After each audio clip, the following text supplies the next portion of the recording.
সুর আর গ্ল্যামারের দুনিয়া ছেড়ে অরিজিৎ সিং কি এবার রাজনীতির ময়দানে পা রাখছেন? গানের জগৎ থেকে অরিজিতের বিদায়, বার্তার রেশ কাটতে না কাটতেই বিজেপিতে যোগদানের জোরালো গুঞ্জন। ভোটের মুখে নতুন সমীকরণ নাকি নিছকি জল্পনা? অরিজিৎ সিংকে নিয়ে কি বলছেন রাজনৈতিক নেতারা? অরিজিৎ সিং কি এবার পদ্ম শিবিরে? কয়েকদিন আগে প্লেব্যাক থেকে অবসরের ঘোষণার পর এবার রাজনীতির অন্দরে তাকে নিয়ে শুরু হয়েছে প্রবল চর্চা। রাজ্য বিধানসভা নির্বাচনের আগে এই গুঞ্জন এখন রাজনৈতিক মহলের অন্যতম আলোচনার বিষয়।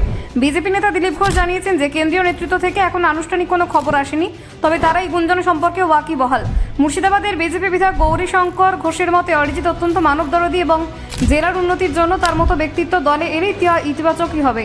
অন্যদিকে রুদ্রনীল ঘোষ মনে করিয়ে দিয়েছেন আরজিকর কাণ্ড বা বিভিন্ন সামাজিক ইস্যুতে অরিজিতের স্পষ্ট প্রতিবাদের কথা, যা এই জল্পনাকে আরও উস্কে দিচ্ছে। তৃণমূল সাংসদ রচনা বন্দ্যোপাধ্যায় অবশ্য একে ভোটের আগে জেনা জল্পনা বলে উড়িয়ে দিয়েছেন, আর বাম নেতা শতরূপ ঘোষ কোনো মন্তব্য করতে চাননি। অরিজিৎ নিজে এই মুহূর্তে তার ছবি শুটিংয়ে ব্যস্ত থাকায় বিষয়টি নিয়ে এখনও তিনি নীরব।